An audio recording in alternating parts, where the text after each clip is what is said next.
Thank you, Mike. And welcome, everyone. Hello, my name is John Duggan, and welcome to today's workshop on successfully navigating change. So I want to thank the Association of Corporate Counsel Northeast Chapter, as well as my fellow panelists for joining today and all the time they've put into this seminar, as well as thank you to all of you for taking time out of your day to attend. And this workshop on navigating change. So I'd like to start with a few introductions. So again, my name is John Duggan. I'm the director of Seyfarth Shaw's Lean Solutions Group. I direct a team of legal project managers and legal process improvement specialists in Seyfarth's Chicago office. I've been with Seyfarth for about 18 years, all in this same capacity in legal project management and legal process improvement, as well as I'm a certified project management professional, Lean Six Sigma Green Belt and Black Belt, and enjoy taking these opportunities to share with you a little bit about what I've learned and experienced over the years. Julie? Hi there. I'm Julie Heine. I'm a senior legal project manager here at Seyfarth. I report to John. I'm sitting in our Atlanta office. I've been with Seyfarth going on 16 years and basically grew up, my entire career has been in the legal industry. So this was just a new hat for me to put on 16 years ago. I enjoy working with our clients and our attorneys to bring right process improvement, and change management is one of those processes that we dive into quite regularly. Denise? Thanks, Julie. And I too am trying on a new hat recently. So for the first 25 years of my career, I was an intellectual property attorney. But about 2 years ago, I moved into legal operations. So now I'm a chief of staff and I have a team of legal operations professionals. Monica? Hi, everyone. My name is Monica Peabody. I am a global legal project senior manager at Boston Consulting Group. I work with projects that span across our legal team that focus on strategy and operations. And I look forward to talking one of my favorite topics today, change management. So thank you, everyone, for being here. Okay, thanks, everyone. So here's a look at today's agenda. We've already covered the introduction, so we're 1/6 of the way through it, if you want to look at it that way. But we've got, we've only got 60 minutes together, and we've got a good deal of material to share with you. We also want to make sure this is an interactive dialogue. And so we want to make sure there's enough time. We're going to give time to ask questions. If you're on the WebEx, you'll see a little question mark box in the bottom right where you'd be able to ask questions along the way. We won't necessarily stop to answer them real time, but as we change from one section to another, one of our teammates here will be stopping us to address any questions that may have been asked along the way. And we plan to also leave some time to recap and take some final questions at the very end. But there's, with 60 minutes, there's enough time to really share, some good information and some tools and some of our experiences in change management. There's certainly not enough time to get too deep into any of the many frameworks and methodologies that are out there. But if we think that through this simple overview of things, it'll give you some tools that you can work with after the session. So with that, we're going to get started in the interactive portion. I'm going to turn it over to Julie Heine. Thanks, John. And he just covered the overview. So as a reminder, if you do have questions, just make sure to put them in the Q&A section of the chat, and we'll try to address those throughout this or even at the end. So thank you so much for that. All right, so everyone, we're going to do a little bit of interactive questioning here for everyone. So for those of you who have your smartphones handy, go ahead and get them out, powered up, or if you don't, if you want to use your computer, you're more than welcome to do that. What we're going to do is, the next slide I pull up, it's going to have a QR code, or it's going to have an address that you can go to if you're on your computer. You can either scan the QR code or log in using your computer, and then there's going to be a passcode that you enter. Once you do that, you'll be prompted into the interactive session, and we're using a tool called Slido if anybody wants to know. So let me go ahead and just switch over there. And right now, this is the interactive poll. So if you have your phone, you can click on or take a picture of the QR code. And the passcode, as a reminder, is down there at the bottom. It starts with an LCT. And as you can see, we have participants who are joining and adding words. You can add more than one word. You just have to go in and re-enter. We're asking that you add one word at a time. And as you'll see, as we get more words that start to come into this interactive poll, and if we have ones that are duplicative, the words will get bigger, smaller, so they'll start moving around. Oh, look at this. We've got exciting and confusing and continuous and necessary. Oh, wait, I have to add a word. Let's see. Oh, look at that, hard. Ooh, uncomfortable is now taking the lead. Challenging, necessary, constant. All right, we'll give it just a few more seconds for anybody else. Oh, exciting, I like that. A few more seconds to see. We've got some front runners. All right, well, as these words start to continue to come in, and don't feel like you need to stop if you're adding words, I'm gonna share mine. Mine was planned.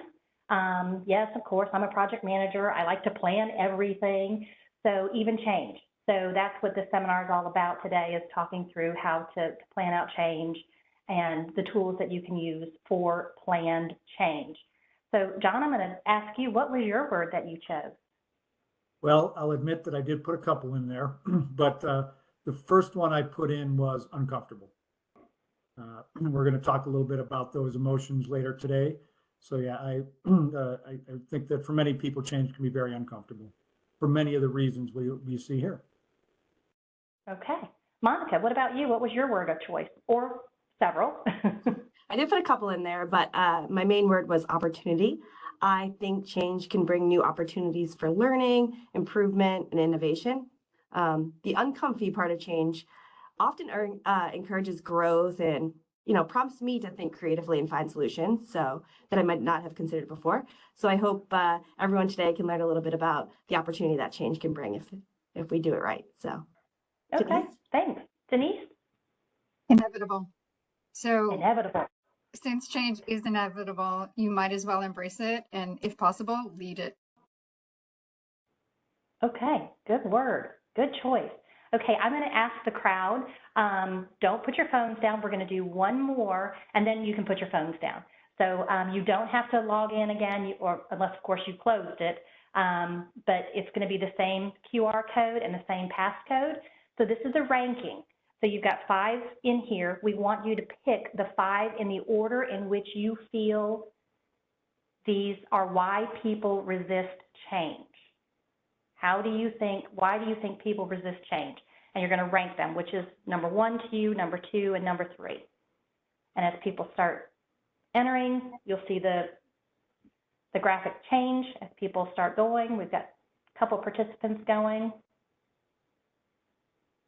And, as people are inputting their information, I mean, just think about, why people resist change. It's the fear of the unknown. Change is inevitable. I liked that word, Denise. I liked that. So, but it's the fear of the unknown. It brings uncertainty to us about our future, about our jobs. It disrupts our routines.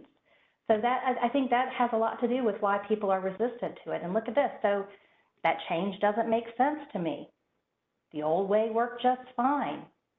I wasn't consulted or asked. Oh, number 5 is I could lose my job. So not that many people were really thinking that that is the issue, but it doesn't make sense to me. And I think we'll talk through when you're doing these types of change process and the tools that you can use to help better educate the people that are going to be participating in this change, or who this change is going to impact. We're going to talk through that as to how you can win them over and why the change doesn't make sense.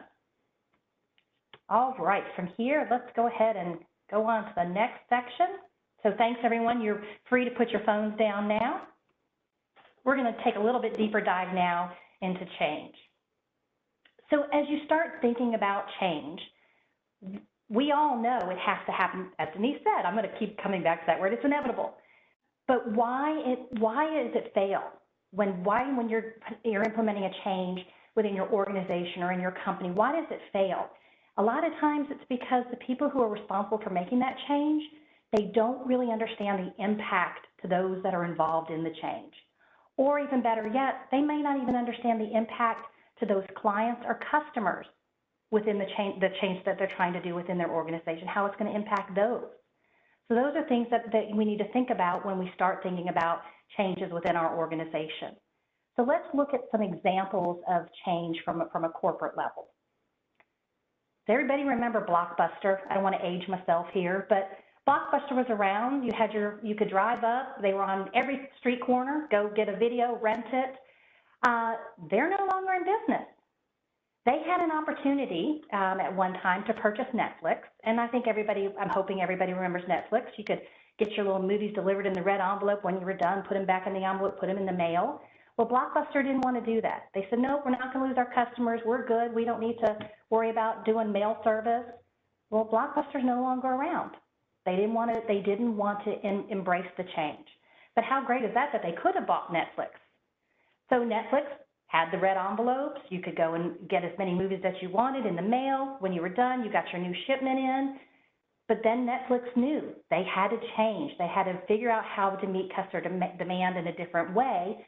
Then they started their streaming service. Can you imagine how big and monumental that change was for that company to take on? Huge, to go from CDs and DVDs to streaming service. Wow. And they've been so successful at it. Look at all the other companies out there that are streaming based on their growth and what Netflix put out there. So from a corporation standpoint or a law firm standpoint, here at Cyfarth, I'll just talk about a few examples. For some reason, I don't know what 2023 is for Cyfarth, but we're under a world of change here. Just this past weekend, we went through a DMS upgrade, or not really an upgrade. We went from internal storage to cloud storage for our document management system. That impacted the firm globally. It was successful, thank goodness. So that was a huge monumental undertaking. We're also currently going under a migration of our largest client collaboration tool. We're migrating it to a new software. And that's not only impacting our internal teams, but all hundreds and hundreds of clients that are on our collaboration tool. And we're having to roll it out piecemeal and by phases. So that took a lot of planning, and we had to make sure that we had the right plan in place because we had to make sure it's going to be impacting people and impacting our customers. There's another thing out there that I want everybody to think about as we kind of go through this presentation. And I had the aha moment when we were preparing for this. And how about AI?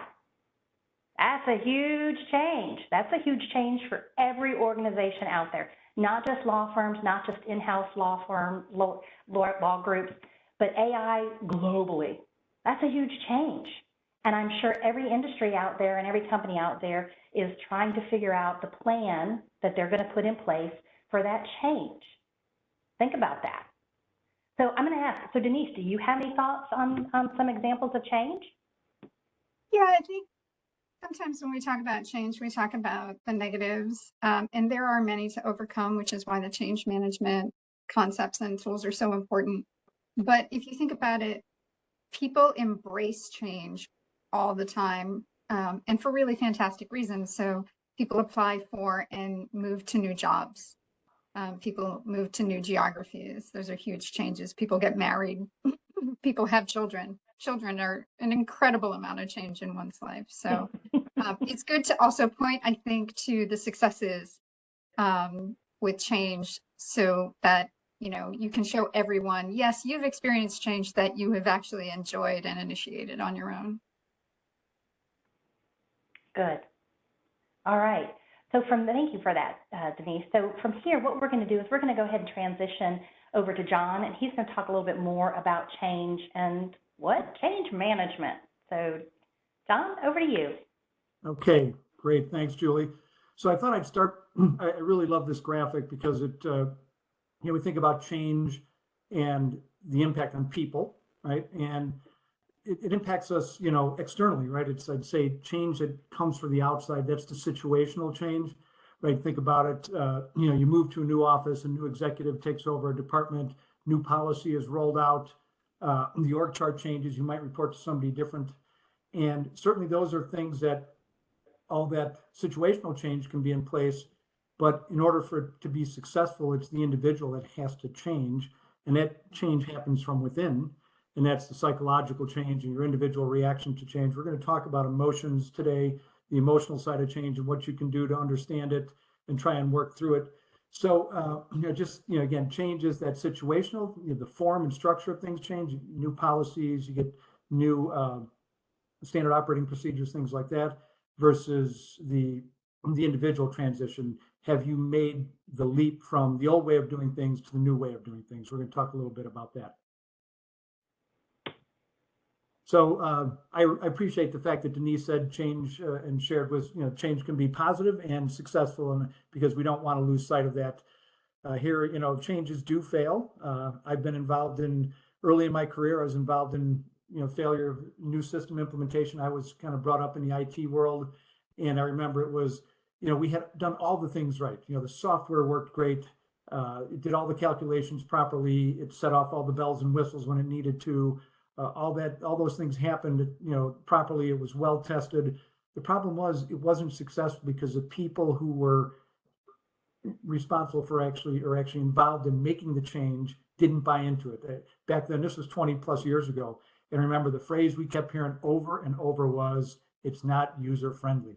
And, when you start hearing that, you realize that user is the individual, and it wasn't easy for them to use. They didn't understand it. All those reasons for, that we saw, change is uncomfortable, things like that, were all part of the equation.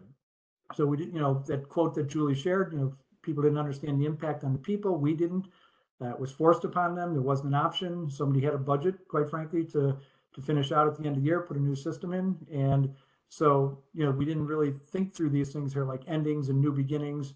And we really, certainly I look back on it now and I wish I'd have known some of the things we're talking through today in terms of treating it like the change is a process, not just the technical, the situational side, getting all the training classes and all that kind of stuff. It was really understanding how are people going to react to it, because our brains can be hardwired to resist change. It's kind of natural, but it can be retrained.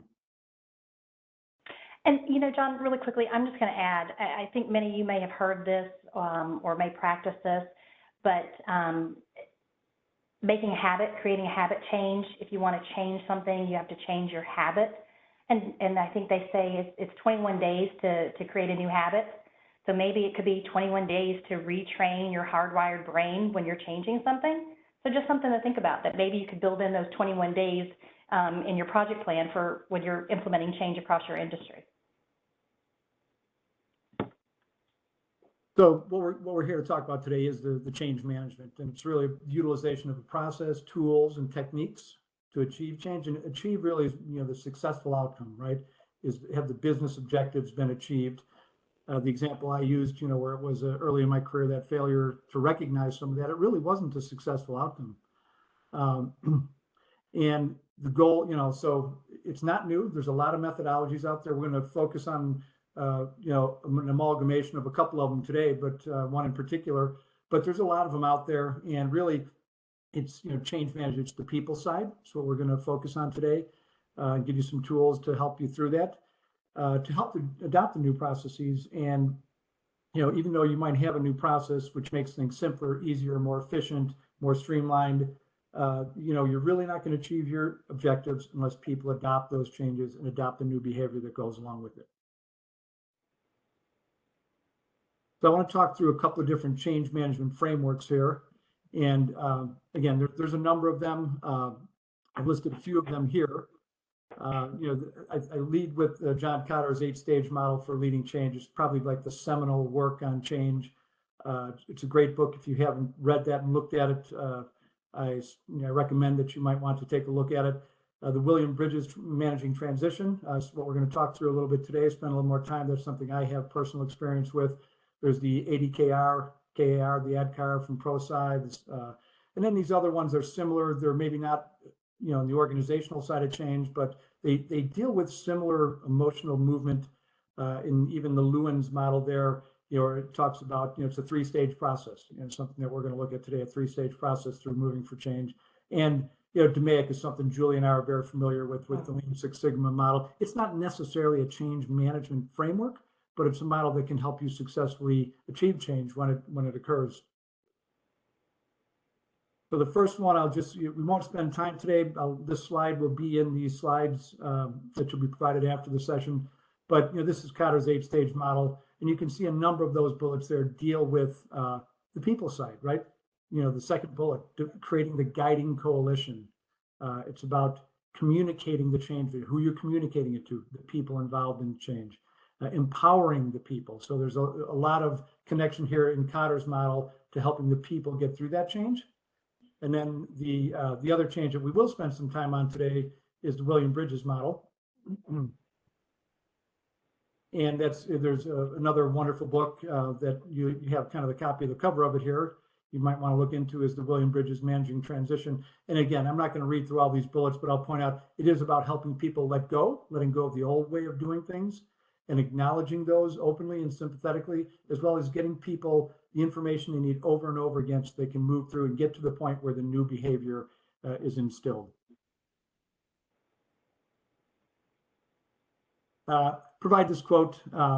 Used to hear this when I heard this song. I thought, what a great quote. The lyrics sometimes from musicians are great. Every new beginning comes from some other beginning's end.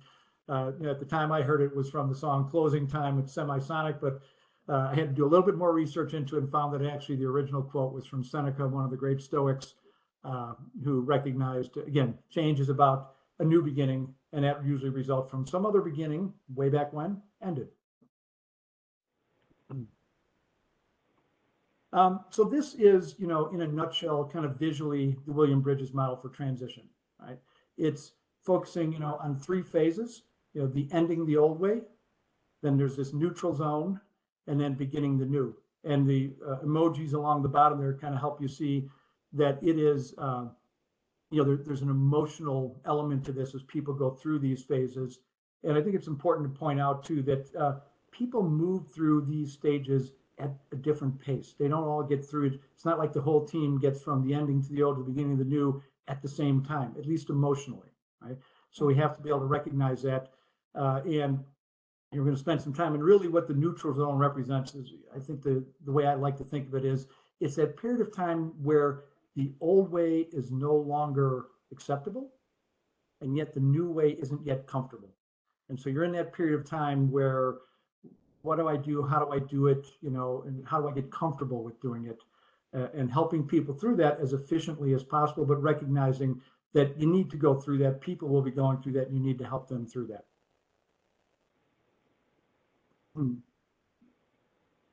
So while they need to get through it, one of the challenges that makes it hard for people to get through it is when they're faced with the choice between changing your mind and proving that there's no need to do so, right? Almost everybody gets busy with the proof.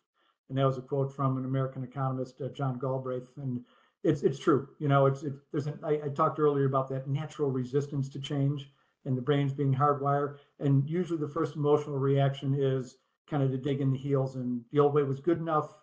I was comfortable with the old way. Changing to the new way, I may no longer be, subject matter expert perhaps, or something like that. So it makes people uncomfortable. That's why one of my words that, when I put the word cloud out there, was uncomfortable, because it can be, and it's easier to kind of get, to prove that the old way was good enough.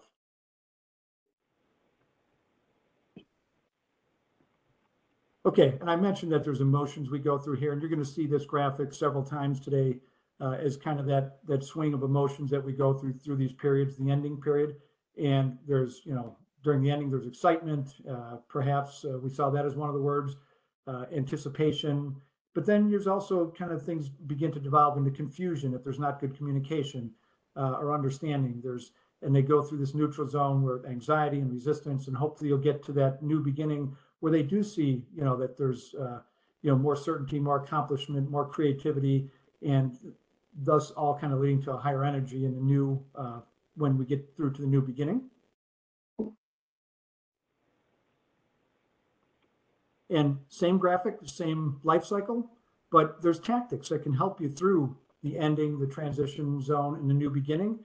I'm not going to spend time going through every one of these bullets, so we're going to talk through a number of things about, resistance to change and things like that, and how we can help with that. But, again, there are tactics. I'll point out a couple of them. I think it's interesting how in the ending, the very first bullet there is communicating what, why, and how, right? Communication is extremely important to successful change. And then if you notice in the new beginning, the second to last bullet there on the right, same bullet, communicating the what, why, and how. It's not just one of these check the box one and done on communication. It's understanding the need for communication, the level of communication, the consistency of communication throughout the life cycle. And so during that middle, that transition zone is where we're really going to try and help people, talk to employees about individual transition, that graphic that I showed at the beginning, where, there's the change, what happens from the outside, and then there's the transition that happens from the inside. When you realize, I got this, I can do this, it makes more sense to me now. And with that, we're going to spend some time looking at some tools for successful change, and I'm going to get started turning it over to Julie Heine.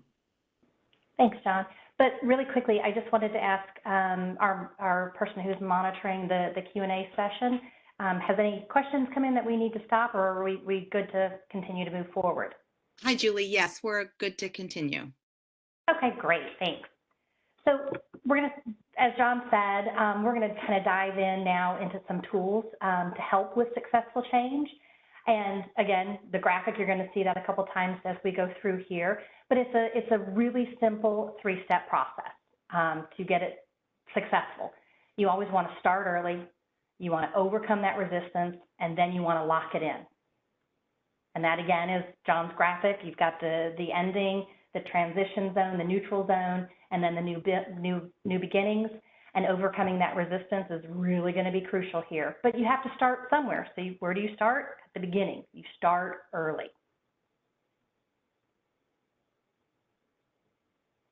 And when should you start this process, the change management process?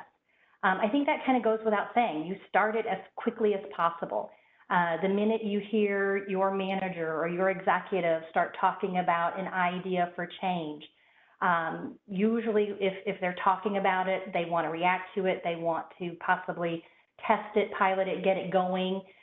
So you want to start your change management process as soon as you start hearing the talk of possible change coming to your organization or your group. You never ever want to solution jump. As soon as you hear what a change is, you may automatically think, oh, well, we can just upgrade, or we can switch from this system to this system. Or we can change the formula or what have you, or like Blockbuster, no, we don't need to change. You never really want to pick what the solution is at the end. You've got to work through your change management process in order to get there. And how often should you be talking about this change management process?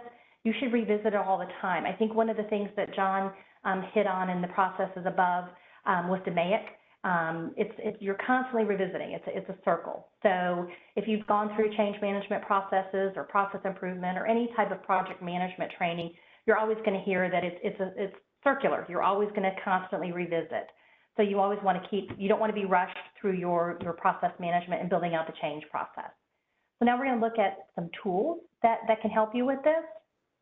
Here is what we're calling the stakeholder management map. You can see it's a simple graphic here. And I think when we get a little bit further, Denise is going to talk a little bit more as we get deeper into this about VOCs or voice of client when you're interviewing the different stakeholders that are going to participate in this change. But here is a great way to map out and help you be successful in that change. So you've got over on the left-hand side, the people who have power and influence. That's your power and influence section. You've got whether they have low power and influence, whether they have high power influence.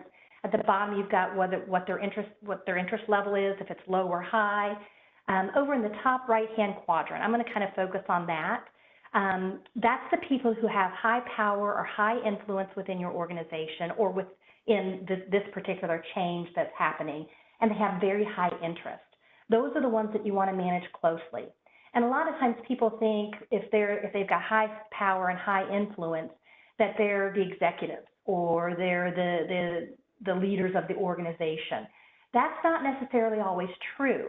And I think your VOCs that Denise will talk through might uncover other areas or other individuals that might have that high level of influence, maybe not power, but the high level of influence with others in the group. So if you've got, I'm going to pick on, let's say you've got Joe Brown, who has a bunch of friends within the organization that's going to impact them with the change.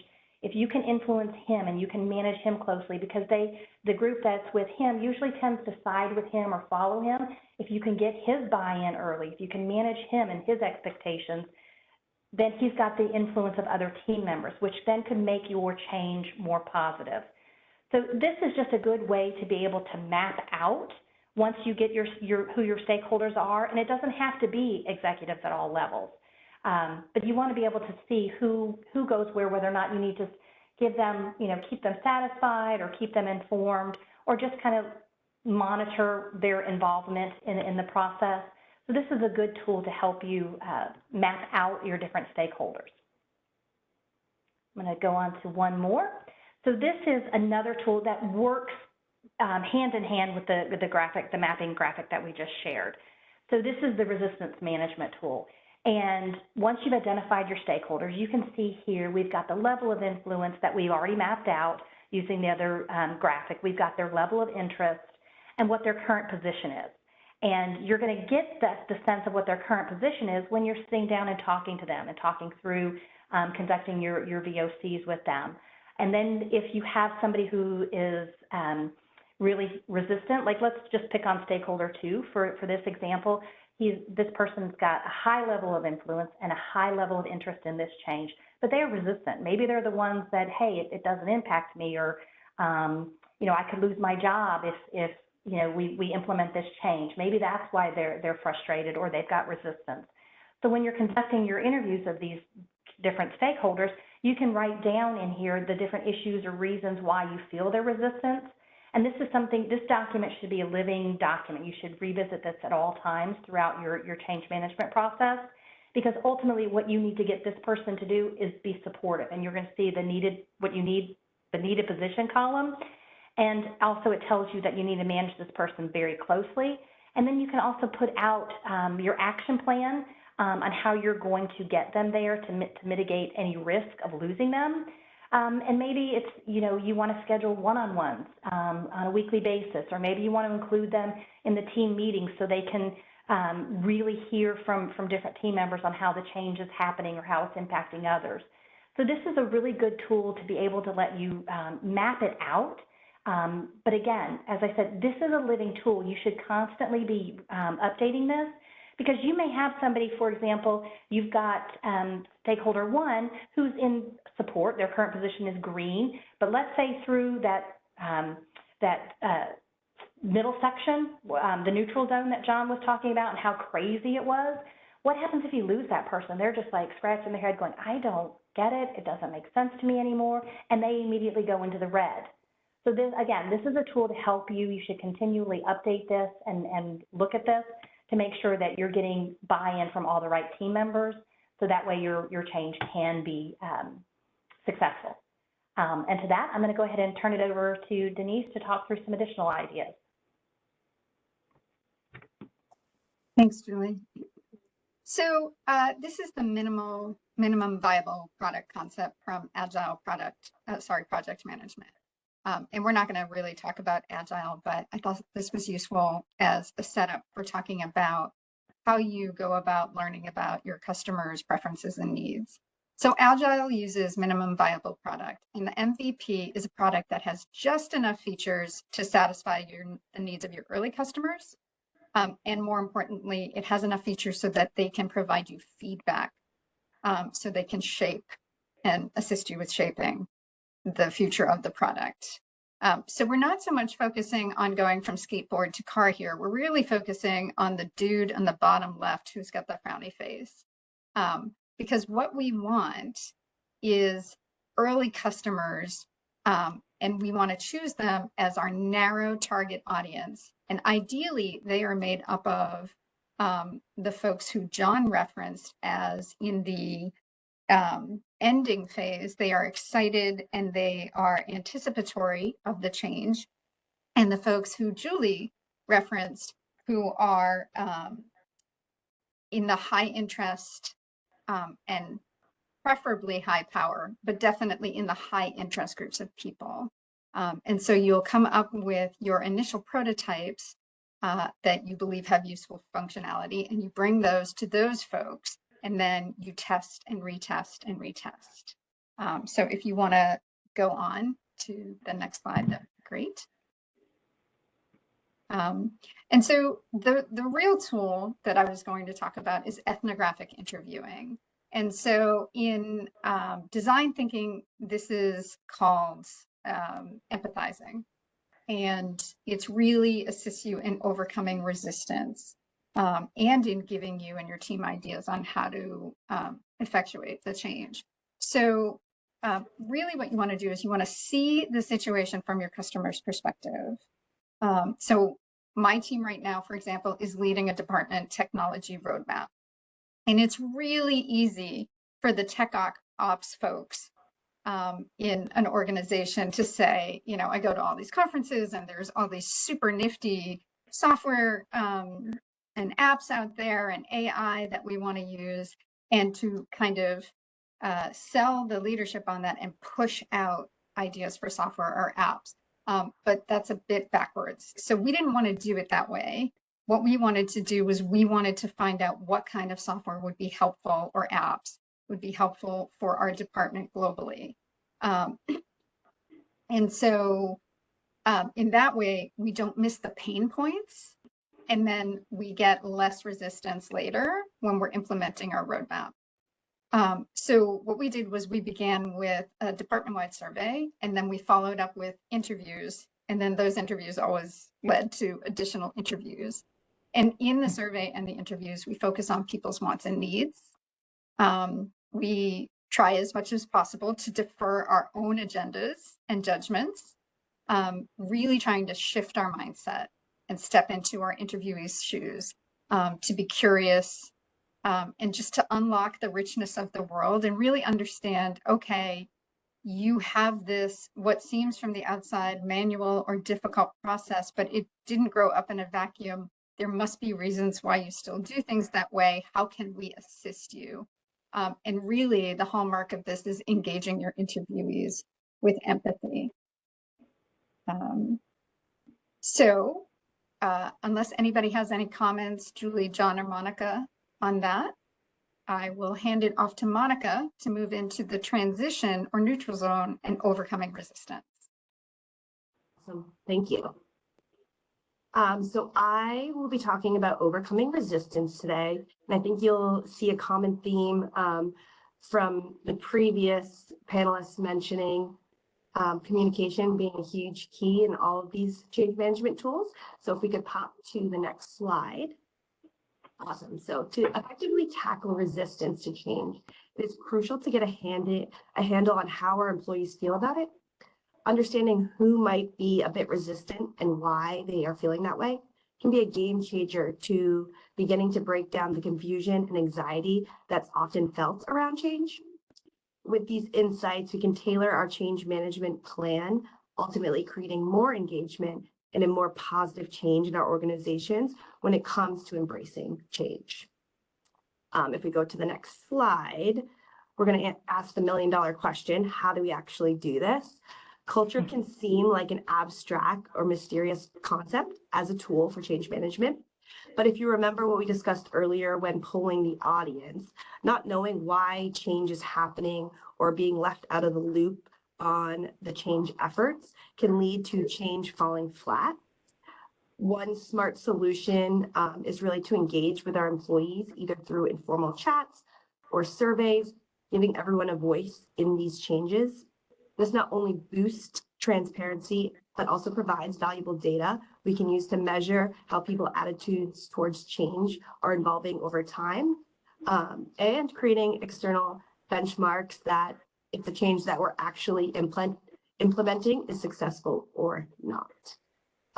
So if we go to the next slide, once we've gathered these insights from our employee surveys or our natural conversations that we're having, we can delve into the root causes of resistance to change and continue to foster engagement by cultivating a culture that really embraces that change moving forward and excites our employees and creates change champions within our organization. Our approach to accomplish this rests on a three-prong approach. Firstly, articulating a clear purpose and strategy that defines what success looks like within the change, or what transformation looks like. Secondly, empowering our leaders and our executives to embody and bring this change and culture to life. And lastly, embedding this culture throughout the entire organization by consistently soliciting feedback to ensure the sustainability of these change initiatives moving forward. But arguably the most critical piece of the puzzle will be on the next slide. And this is creating a culture of change. Most important is that that culture welcomes trust. We need a solid foundation of trust in our organizations. We should all be avoiding trust destroyers and staying focused on these trust builders and trust building activities. I really say that trust and building trust within your organization is the secret sauce that makes our journeys toward a change-friendly environment possible. And on the next slide, there's some questions because building trust within our organization is not always easy and the journey can be long, but this toolkit of questions can ultimately guide our efforts as we continue to navigate the path towards building a stronger foundation of trust and ultimately overcoming resistance to change. So some thought-provoking questions to think about as you start to build not only trust within your organization, but implementing change within your organization. So if we go to the next slide, just as a reminder of where we are in the three-step process, we have gone through the first two stages and we are in the lock it in stage. So we are going to hear from Denise and John on how we can lock this in. But actually, I'm going to ask a quick question, both of you, Denise and Monica, before we move into the lock it in stage, if you don't mind. And I want to also ask Julie to see if we have any questions before we move on. But both of you mentioned surveys. I just was curious, within your organization or within the change processes that you've been involved in the past, do you regularly return to surveys? Do you not reuse, but do you survey throughout the change process, or is it just you do the initial survey to get your starting point and then that's it, or do you go back and reuse and go into other surveys? I can take it first. I found it helpful to not only survey at the beginning, but also survey at the end to see where we are within the change process.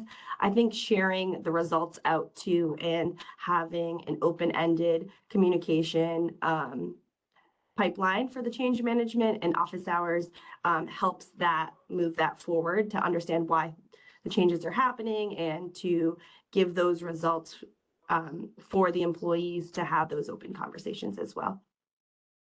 Okay. Denise, do you have any insight on that either? Yes, it does depend on the initiative, I think. So every year we do an engagement survey within the department, and that's really important to keep doing it with the same questions to find out how people's judgments on how the department is doing with, retention, for example, to track over time. For things like our legal tech roadmap, we are now in the process of trying to figure out what additional surveys we're going to do. We definitely want to do one at the end, like Monica mentioned for her team. That's just a great practice. But we're trying to figure out when we renew and refresh this on an annual basis, is the survey the way to go? Or we've developed sort of an extended team as a result of that survey of high interest people who want to work on this. And so what's the best way to get that information from them moving forward? Okay, very helpful. I appreciate hearing that insight. Thank you. So I'm going to turn it back over to John and Denise to kind of talk through the lock it in phase. Okay, thanks, Julie. If you go back to that previous slide, just briefly. Sure. So as it indicates, we're going to kind of look at that lock it in phase, which is, if you think it's the new beginning, is in the light blue, the graphic there. And, I will offer that if you've been able to be successful in moving through the neutral zone and understanding the emotional movement and things like that, that the lock it in phase, will be much easier for you. I won't say it'll be easy, but it'll be easier if you help the folks go through there. And I will also, another way to look at this, we've got start earlier or overcome resistance and lock it in. When I showed the different frameworks, I believe one of the models that I referenced on that slide was the Lewin's model. And that is another 3-stage model, very similar to this, where you have to unfreeze what he says, unfreeze the old behavior, make the change or transition, and then freeze the new behavior. And that's kind of a very similar way that freezing, locking it in.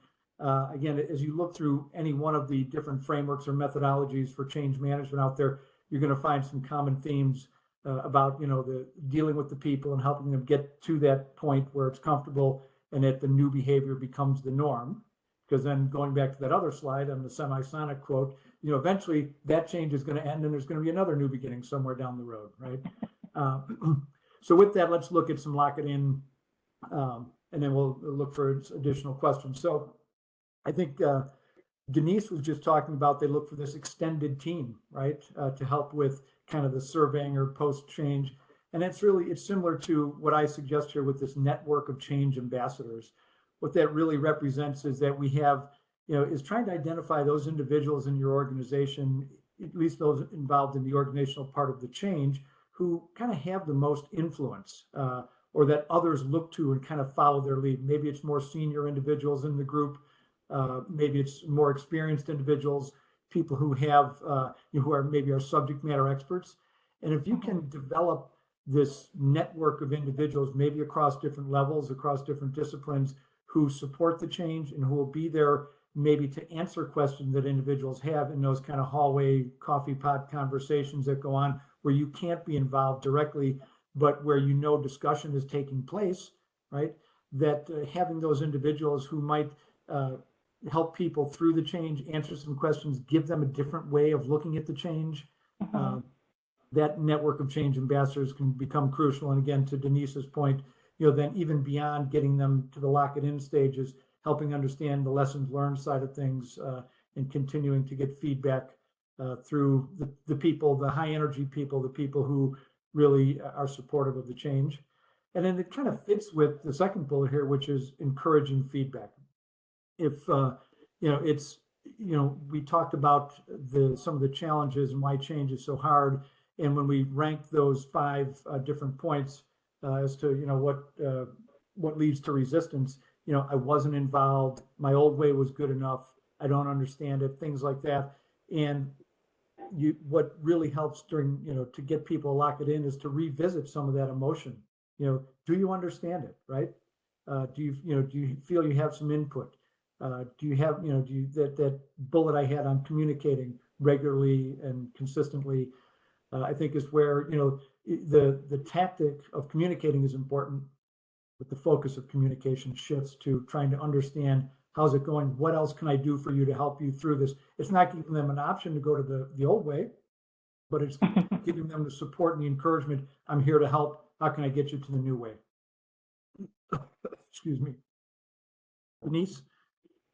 Yeah, further on the network of change ambassadors and going back to what Julie, that really helpful chart that Julie put up on resistance, I find that the people who can be your best ambassadors, your best sort of proselytizers, and the folks who will give you testimonials fall into frequently 2 categories. They're people who were risk takers in the beginning of change, and those risks have paid off. But the second category is frequently those people who were just red resist. And they're right. They're the people that your team is just gnashing their teeth about because they don't understand the change. They don't want the change. They're difficult with the change. They throw up all the red flags. But sometimes there's a moment. Sorry, I think we had some technical difficulties there. But sometimes there's a moment where those people, it flips and they get it. And then they are your biggest ambassadors.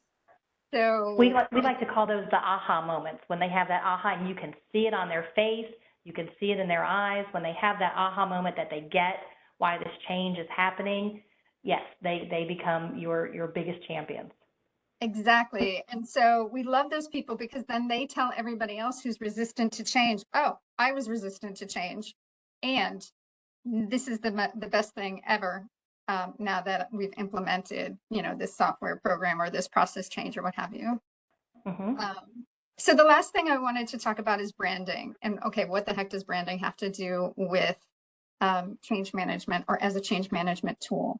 But I took a class at Berkeley when I first got my role. And one of the things about legal operations is that one of our primary functions is to lead and manage change at Boston Scientific. And so our branding, I learned through this class that we should be branding ourselves, and I kind of rolled my eyes about that. But our branding of change management as one of the things we do well is really important to outline as one of our key qualities and benefits of our function, that if there's going to be change, we're going to be listening to you. We're not going to rush it. We're not going to force it down your throats, et cetera. And so for my team, we wanted to build credibility. My team is very funny.